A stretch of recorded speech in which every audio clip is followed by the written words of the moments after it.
El plato fuerte.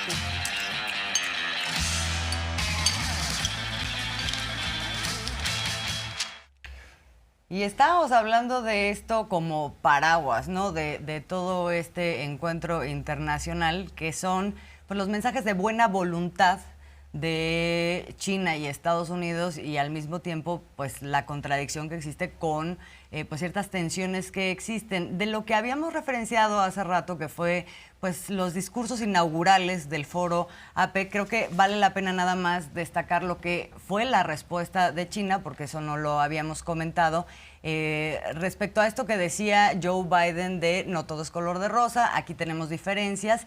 Y China, que manda un discurso escrito, dice: la región no puede ni debe ser escenario para rivalidades geopolíticas y menos aún sumirse en una nueva guerra fría o en un enfrentamiento entre bandos. Es menester persistir en el regionalismo abierto, promover invariablemente la construcción del área libre comercio Asia-Pacífico, interconectar mejor las economías y construir una abierta caracterizada por la cooperación de ganancias compartidas, que es un discurso, en todo caso, que se acerca más al del presidente López Obrador, ¿no? Sin duda. Y bueno, pues esta es la parte diplomática, esta es la parte de los buenos deseos, de hacia dónde quieren ir, pero también ha habido golpes por debajo de la mesa y abiertos. Ya lo decíamos, Estados Unidos dice, lo que pasa es que en China no hay democracia. Ha habido siempre una tensión sobre ese tema, que por cierto, Biden fue cuestionado en su victoria por Donald Trump y los suyos. Bueno, hay que recordar todo lo que sucedió y cómo, pues sí, le dieron la vuelta a la mera hora en ciertos estados por los votos que llegaron por otra vía y todo un cuestionamiento. O sea, la democracia de Estados Unidos no es color de rosa. Como para que anden ellos calificando, criticando lo que sucede en otros países, ¿no? Entonces, finalmente, pues sí, en medio de todos estos buenos deseos, pues Biden dice que Xi Jinping es dictador, ¿no? Y ahí sí, pues la cosa se viene muy complicada para el propio equipo de Biden, incluyendo a Blinken, el secretario de Estado, ¿no? Que dice, caray, íbamos muy bien y ya te vas de boca, ¿no? Sí, que hay que verlo porque ayer nada más lo referenciamos, este momento en el que Biden hace esa declaración, pero luego también circuló lo que fue la reacción del propio Blinken, que es el que ha estado encargado un poco de, ¿no?, las pláticas diplomáticas y todo, cuando lo escucha, y es como... Vamos a verlo. Still refer to President Xi as a dictator. This is a term that you used earlier this year. Well, he is. I mean, he's a dictator in the sense that he is a guy who runs a country that is... No, bueno. No me ayudes, compadre. Y que además es comunista el país con sus asegúnes. O sea, ¿cuánta industria de Estados Unidos no se mueve desde China? ¿Cuántas maquiladoras no hay? O sea, China es la fábrica del mundo. Entonces, así que diga uno, ¿qué comunista está la cosa? Pues no, ¿cuántas empresas norteamericanas no tienen sus fábricas en China? Pero bueno, ahí está el debate abierto e insistir que tampoco Estados Unidos es la democracia perfecta. Pues nada más hay de dos sopas, ¿no? Demócratas o republicanos, y se parecen bastante, ¿no? Sí, en algunos temas sí, en algunas cosas incluso son más tremendos los demócratas, sí. Aunque no vaya así, un poco más mustios, pero bueno. Pues hubo una respuesta, ¿no?, a esta declaración de Joe Biden del día de antier por parte de China. Vamos a escuchar. 这种说法极其错误，是不负责任的政治操弄，中方坚决反对。需要指出的是，总有一些别有用心的人企图挑拨、破坏中美关系，这也不会得逞。 Pues era de esperarse, ¿no?, la postura de China. Sí, ayer yo la andaba buscando y yo, ¿por qué no? Pero sí, ya, ahí está la respuesta de China. Y decíamos que hubo varias reuniones el día de ayer. El presidente al final no se puede reunir, como nos dice Miguel Arzate, con Japón. Ahora eso se va a retomar, pero sí se reunió con Justin Trudeau y ahí pues sacaron unos comunicados sobre pues los temas que se abordaron. Por un lado, el tema migratorio. Aquí el presidente López Obrador puso su tuit: en la reunión bilateral con Justin Trudeau, primer ministro de Canadá, abordamos el tema migratorio y nos expresó la confianza de empresarios de su país para continuar invirtiendo en México y crear empleos. Básicamente lo que pasa es que pasó un poquito más en blanco, ¿no? Así es, como que ya no despierta tanto interés, ¿no? Igual la figura de Trudeau ha ido pues un poco a la baja en su propio país. Pero México ya le ganó a Canadá en lo que hace al intercambio comercial con los Estados Unidos. Y por otra parte, pues esto es real, ¿no? Cuando dice Trudeau, las empresas canadienses tienen mucho interés de seguir invirtiendo en México, pues a los hechos nos remitimos. Tenemos inversión extranjera directa como nunca. O sea, es récord lo que está pasando en este país. Y bueno, pues vamos a ampliar un poquito más el panorama de lo que es esta reunión. Ya lo hemos venido comentando, estratégica, porque pues CONCITA une a estos países, tanto la parte de la franja del Pacífico como la franja de Asia, economías muy poderosas. Por cierto, México pues no es un país testimonial, es un país muy importante. Claro. Estamos creciendo económicamente, somos de las economías más fuertes dentro de la región y es un jugador indispensable. Bueno, en esta tensión Estados Unidos-China, México tiene mucho que decir e incluso pareciera que de pronto China se apoya un tanto en México para fijar postura frente a Estados Unidos y después Estados Unidos se apoya un tanto en México para fijar su postura frente a China. O sea, pasa necesariamente esa relación por lo que pueda decir México. Por ejemplo, en el tema del fentanilo hay una coincidencia entre China y México. Han dicho los dos países, Estados Unidos arregla el problema de tu demanda de drogas. Así es. No nada más estés diciendo, ay, es que México, los cárteles de la droga, ay, que China manda los precursores. Pero tú tienes un consumo brutal y no estás haciendo absolutamente nada, ¿no? Exacto, eso. Y también por otro lado, desde el punto de vista de México, el tema de las armas, que luego no se quiere abordar, ¿no? Pero sí, dices, es importante, hay un liderazgo por parte de México en función del momento en que se encuentra también su economía, de qué manera empieza a ampliarse su relación con otros países, desde luego con pues esto que es primordial, que es la relación comercial con Estados Unidos, pero luego también con una apertura que ya la hemos visto y ejerce ese liderazgo. Y uno de los o de las actoras más importantes en todo este encuentro o diversos encuentros que se han dado en este marco, pues es la secretaria de Relaciones Exteriores, Alicia Bárcena, que ahí estuvo y creo que me parece importante rescatarla en la reunión de ministros, además de otras reuniones que ha tenido, ¿no? También a nivel, digamos, bilateral, con otros representantes de otros países. Vamos a ver qué ocurrió en esa reunión ministerial en donde, haciendo uso de este liderazgo, también hace posicionamientos importantes con respecto a la naturaleza que debería de tener las relaciones entre los diversos países más allá de lo comercial.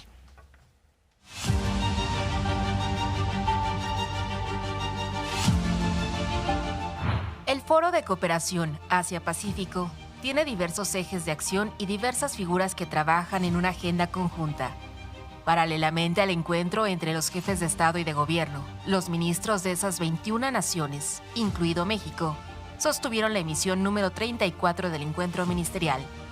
Por parte de la delegación de México, la canciller Alicia Bárcena sostuvo que si bien nuestro país tiene una intensa relación comercial con Estados Unidos, con intercambios por $855 mil millones de dólares anuales, pugna por nivelar la economía global en favor de los países menos desarrollados.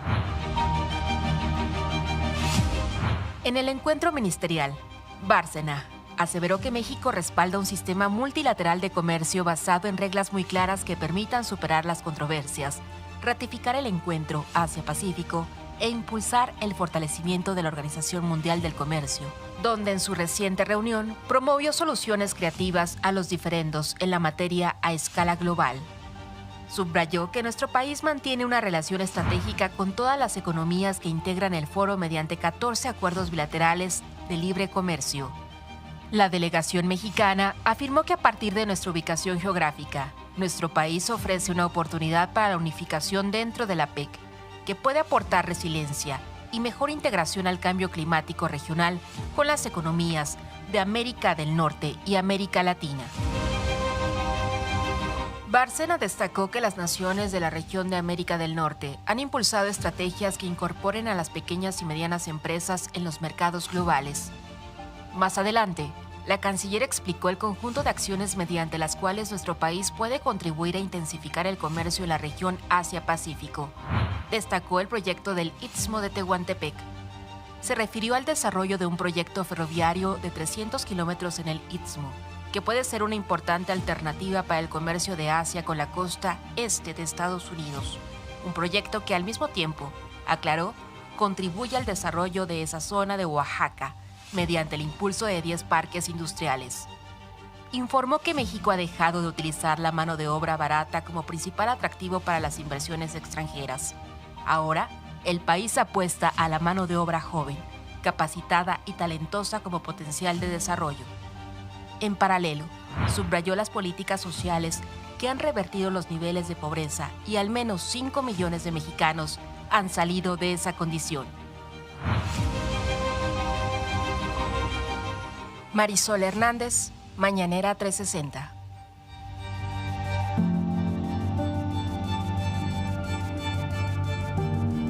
Bueno, pues destacar que hemos tenido ya algo de información de estos encuentros previos del presidente López Obrador al encuentro con el presidente de Estados Unidos, Biden. Sin duda primordial el encuentro con el presidente de China, con Justin Trudeau, el primer ministro de Canadá. Vamos a revisar parte de lo que se ha dicho, lo que ha comentado el presidente, que además, no sé cómo lo has visto tú, pero se le ha visto sólido, sereno, con mucho empaque, con mucha experiencia al presidente López Obrador, que no le gusta mucho salir del país porque él dice, pues es que son tantos los desafíos en México que no podemos descuidar la casa, y no quería ser un presidente como los de antes, que se la pasaban viaje y viaje, más tiempo en el avión quizá, y bueno, en el avionzazo de Peña, pues ahí con un buen vino y todo esto, todo era diversión y sí. todo.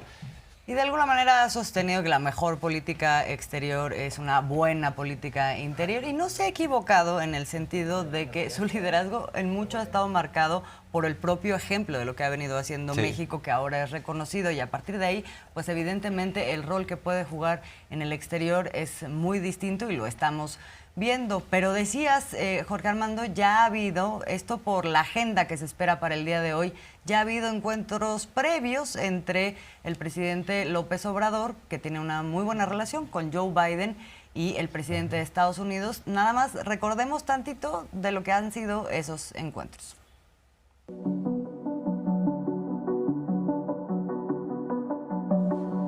Los presidentes Joe Biden y Andrés Manuel López Obrador se han reunido en 3 ocasiones ya como presidentes. La primera reunión oficial presidencial fue el 18 de noviembre de 2021, cuando se dio un encuentro trilateral entre los presidentes de México, Estados Unidos y Canadá en Washington. Tras ese encuentro, Joe Biden y Andrés Manuel López Obrador ofrecieron trabajar en el tema migratorio. El 12 de julio de 2022, el jefe del Ejecutivo mexicano visitó Washington. El presidente estadounidense Joe Biden hizo un exhorto a Andrés Manuel López Obrador a enfrentar el contrabando de personas y narcóticos. Por su parte, Andrés Manuel López Obrador planteó 5 puntos que fortalecerían a ambas naciones en materia económica y migración.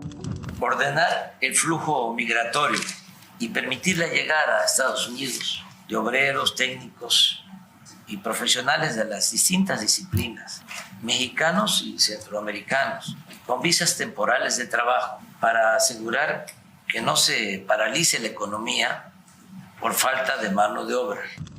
La tercera reunión fue durante la visita de Joe Biden a la Ciudad de México, con el propósito de fortalecer la cooperación bilateral entre Estados Unidos y México. Ambos presidentes abordaron temas de cooperación en seguridad, la desarticulación de redes delictivas, el tráfico de precursores químicos ilegales que se utilizan para producir fentanilo, y prevenir el tráfico de estupefacientes, armas y personas a través de la frontera común. So today, we're going to discuss how we can further deepen that relationship, not only in Mexico, but the Western Hemisphere. We're also going to discuss our shared security, including our joint action to address the plague of fentanyl, which has killed 100,000 Americans so far, and how we can tackle irregular migration. Con información de Laura Durán, Canal 14. Bueno, pues ahí está, y vamos a hacer un balance de todo lo que ha pasado hasta el momento, de lo que se espera todavía para el día de hoy, pero, o sea, más allá de los eventos en sí mismo, es en función de las relaciones que tiene México con otros países, con Estados Unidos, con China, con otros países también.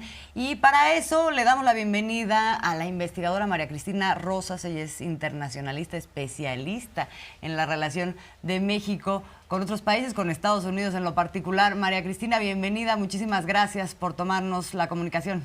Buen día. ¿Qué tal? Buenos días, un gusto saludarles y un gusto estar aquí. Pues pediríamos, María Cristina, de entrada, pues un balance de lo que hemos visto hasta este momento. Se han dado gestos importantes, también se han planteado agendas y todavía queda rato para el día de hoy con una de las partes importantes de esta agenda que tiene que ver con el encuentro del presidente con el presidente de Estados Unidos, Joe Biden. Sí, claro. Esta semana hemos visto la 30ª cumbre de líderes de APEC en San Francisco, siendo Estados Unidos el anfitrión. En este foro convergen 21 economías de la región de Asia-Pacífico. México se unió a APEC, como recordamos, en 1993. México fue sede de una de estas cumbres en Los Cabos a principios de este siglo. Y esta cumbre se originó precisamente a la luz de las dificultades comerciales que experimentaba el mundo cuando se desarrolló la Ronda Uruguay de negociaciones comerciales multilaterales del GATT, allá por 1986, que es cuando arrancó esta cumbre negociadora y se estancó en el 89. En el 89, Australia, que es uno de los fundadores de APEC, decide promover la creación de un foro informal con Estados Unidos, Canadá y Nueva Zelanda, que es el punto de partida o el origen de APEC. A la larga, otros países se han ido uniendo, como lo comentaba, México se integró en 1993 en el marco de estas negociaciones que también estábamos desarrollando con Estados Unidos y Canadá para el Tratado de Libre Comercio de América del Norte. Este foro es un foro que ha permitido analizar las problemáticas comerciales, no solo de la región de Asia-Pacífico, sino del mundo.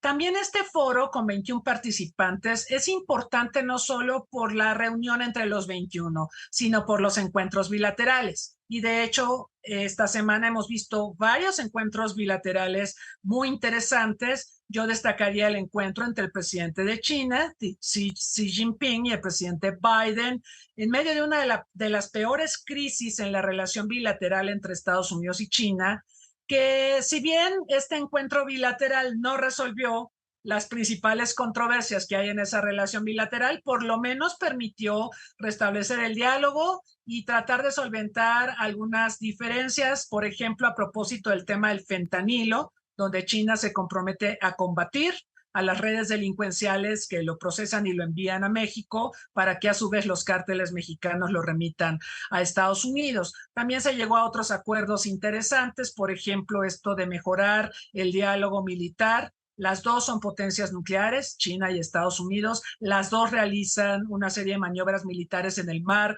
del sur de China y cerca de Taiwán. Entonces, como ha habido muchos conflictos alrededor de Taiwán, no solo este año, sino desde hace mucho tiempo, era importante que se restablecieran los canales de comunicación entre China y Estados Unidos. Y el tema de los pandas, que mucha gente lo considera trivial.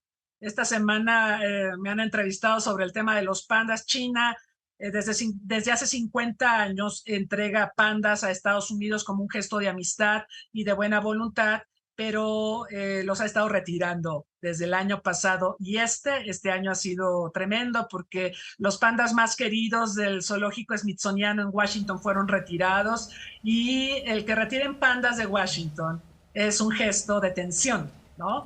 Xi Jinping, después de reunirse con Biden, dijo que va a haber panditas el próximo año en San Diego. No dijo que los iba a mandar a Washington, lo cual quiere decir, ¿qué nos dice esto? Pues que sigue habiendo tensión en la relación China-Estados Unidos. Sí, ahora pareciera que tienes estos dos grandes países, Estados Unidos y China, y sus satélites, pero como que México no quiere ser satélite. O sea, por un lado, dice el presidente López Obrador, somos parte de la región de América del Norte, tenemos el TEMEC, hay que fortalecernos, pero por el otro, con Xi Jinping le dice, México está abierto a China, no tenemos problema, vengan a conocer lo que estamos haciendo, el corredor interoceánico, vengan a conocer el Plan Sonora. ¿Qué te parece la postura del presidente de México en medio de esta tensión? Bueno, a México le ha beneficiado la guerra comercial entre China y Estados Unidos, porque hay que recordar que desde Trump hay una guerra comercial, hay sanciones económicas contra China, que llevaron a que las empresas estadounidenses que operan en China utilizaran el nuevo Tratado de Libre Comercio, el TEMEC, para restablecerse en México y a partir de aquí, aprovechando el nearshoring y todas las ventajas arancelarias que ofrece el estar en México para operar el TEMEC y acceder al mercado de Estados Unidos, esto llevó a que México se beneficiara notablemente, incluso en épocas de pandemia. Recordemos que la pandemia colapsó a las economías del mundo y aún así la economía mexicana pudo soportarse precisamente en el nearshoring y esto gracias a las sanciones de Estados Unidos contra China. Ahora, evidentemente la relación México-China es importante. El año pasado cumplimos 50 años de relaciones diplomáticas. Creo que es una relación que tenemos que profundizar, por supuesto. Con China tenemos un déficit comercial impresionante. Prácticamente por cada dólar que les vendemos a ellos nos venden 600. Entonces sí es una relación donde China la aprovecha muy bien y nosotros tenemos un potencial que podríamos desarrollar más ampliamente. La oferta del presidente López Obrador con Xi Jinping me parece adecuada. Efectivamente estamos edificando infraestructura que nos permitirá conectarnos de mejor manera con la región de Asia-Pacífico, pero no hay que olvidar que en el TEMEC hay una cláusula. Recuerden que el TEMEC es un tratado anti-China, así lo dispuso Donald Trump y así es. Hay una cláusula que dice que si alguno de los miembros del TEMEC firmara un tratado de libre comercio con China, Estados Unidos se retiraría del TEMEC. Entonces, es un punto que también debemos tomar en cuenta. Es decir, México, por supuesto, puede profundizar las relaciones con la República Popular China, pero hay límites y no olvidar, nuestra relación más importante, comercial, financieramente, sigue siendo con Estados Unidos. Sí, y es algo que ha reconocido el propio presidente López Obrador de manera sistemática, discursiva, etcétera. Pero entonces hay que preguntarte, María Cristina, ¿qué alcances en medio de estos equilibrios que se tienen que guardar puede tener esta relación con China, donde se está hablando de, por ejemplo, facilidades para una mayor inversión en nuestro país? Claro, el tema de las inversiones es muy importante porque China, lo podemos ver en América Latina, no solo es uno de los principales o el principal socio de varios países sudamericanos, sino que también realiza inversiones muy importantes en obras de infraestructura y en proyectos mineros y en otras esferas. Por supuesto, la inversión china en nuestro país es significativa. Ha habido lamentablemente algunos desencuentros como lo del tren de Querétaro y otros más, porque originalmente se les había adjudicado y luego hubo marcha atrás. Este tema de la estabilidad normativa en México para las inversiones extranjeras es muy importante cuidarlo, porque China es un país que está dispuesto a mejorar su oferta de inversiones en diversos sectores de la economía mexicana y en las latinoamericanas, por supuesto, pero también requiere certidumbre y creo que lo que vimos, sobre todo en el sexenio pasado, ¿no? Dañó mucho la relación bilateral. Ahora, por el encuentro de hoy del presidente López Obrador con el presidente Biden de los Estados Unidos, López Obrador lleva un mensaje de líderes de Centroamérica y Sudamérica respecto a la migración y ya es tiempo de definiciones, dice el presidente. O le invertimos al desarrollo en Centroamérica y Sudamérica o nos quedamos con lo mismo. Y si ustedes van a seguir apostando al muro, pues me parece que es una pésima idea. Pero, ¿qué te parece? ¿Tendrá ya que definirse sí o sí Biden? ¿Ya no tiene para dónde hacerse? ¿O van a seguir pateando el bote sobre el tema migratorio? Antes de eso, sí quisiera comentar lo del fentanilo, porque ese fue otro tema importante, tanto en la cumbre de Xi Jinping con Biden como en la cumbre o en la reunión más bien entre el presidente López Obrador y Xi Jinping. En ambos casos se habló de cooperar más, en el caso de China para contener el fentanilo, en el caso nuestro para combatir a los cárteles y de esta manera poder reducir la oferta de fentanilo a Estados Unidos, que es un problema gravísimo de salud pública. Claro. Lo que yo quisiera comentar en ese punto y que no se ha tratado, y creo que ahí México debe insistir, y sería deseable que lo hiciera, es que hay que trabajar en la demanda en el mercado de Estados Unidos. O sea, China y México podemos combatir a las redes del fentanilo, a los cárteles, pero mientras en Estados Unidos siga habiendo una demanda y no se trate al problema del fentanilo como lo que es un problema de salud pública, no vamos a avanzar. Entonces yo creo que esa debería ser una bandera negociadora de México, atacar al fentanilo como problema de salud pública, no solo criminalísticamente hablando. Ahora, respecto a la migración, nosotros recordamos que desde que llegó Biden a la presidencia, trató de cambiar el tono del tema en la relación con México. Este es un tema realmente complejo. Biden anunció una reforma migratoria que desde el inicio sabíamos lo puede trascender a él, porque una reforma migratoria toma años, 10, 15, no sé cuántos. Y Biden, su horizonte político por ahora son 4 años, de los cuales ya está en el tercero y el próximo año es electoral. No sabemos si se va a reelegir, no sabemos si llegará Donald Trump nuevamente a la presidencia. Lo que sí sabemos es que el tema migratorio ha hecho de México una especie de piñata, porque nos culpan de todo, ¿sí? De ser paso, de permitir que ingresen a Estados Unidos los migrantes de muchas partes del mundo, en fin. Y la verdad es que el tema de la reforma migratoria está estancado. Entonces, yo lo que veo es que sí tiene razón el presidente López Obrador en el tema de trabajar en las causas de la migración, en mejorar las condiciones de vida de las personas para evitar que migren y que tengan que salir de sus terruños, que es una decisión muy complicada, como sabemos, para buscar una mejor vida en otras partes, ¿no? O sea, en eso estoy completamente de acuerdo, pero no siento, porque el presidente Biden ha simpatizado con esta idea, ¿sí? De invertir en las zonas que generan migrantes para que estas zonas generen condiciones de prosperidad, trabajos, salarios, etcétera, y que esto disminuya la migración. Simpatiza con esto Biden. El asunto es que el tema es más complejo de lo que parece. Biden se enfrenta a presiones muy fuertes dentro de su partido y también del lado republicano para endurecer las políticas migratorias, ¿no? Y lo hemos visto con las declaraciones del gobernador Abbott en Texas, que incluso puso una malla con púas para que los que quisieran cruzar nadando se lastimaran y cosas por el estilo, ¿no? Muy terrible. Y también DeSantis, otro de los posibles candidatos, que es el gobernador de Florida, también tiene una actitud antimigratoria muy, muy fuerte. Entonces, lo que yo veo es que el tema está politizado. Vienen las elecciones presidenciales en Estados Unidos. Migración será otra vez un tema poderoso, donde México quedará literalmente en medio de los dimes y diretes de los dos partidos, del republicano y del demócrata, y creo que esto sí ata mucho de manos a Joe Biden. Sí. Sí, digamos, se queda suspendido o sujeto a este contexto, de alguna manera, una especie de secuestro en donde no se avanza en el tema. Pero es importante ponerlo sobre la mesa de cualquier forma. María Cristina, para cerrar, una cosa que pues ha sido como el elefantazo en la habitación de esta cumbre, que es el contexto en donde pues no solamente hablamos de la cuestión económica e incluso climática, estamos en medio de dos de los mayores conflictos que se han enfrentado en las últimas décadas, en donde los dos grandes actores, Estados Unidos y China, tienen una posición y un rol y áreas de influencia, y es como si no pasara nada. ¿Cómo ves esta parte, esos silencios? Los silencios son muy importantes, ¿no? Porque son también una posición política.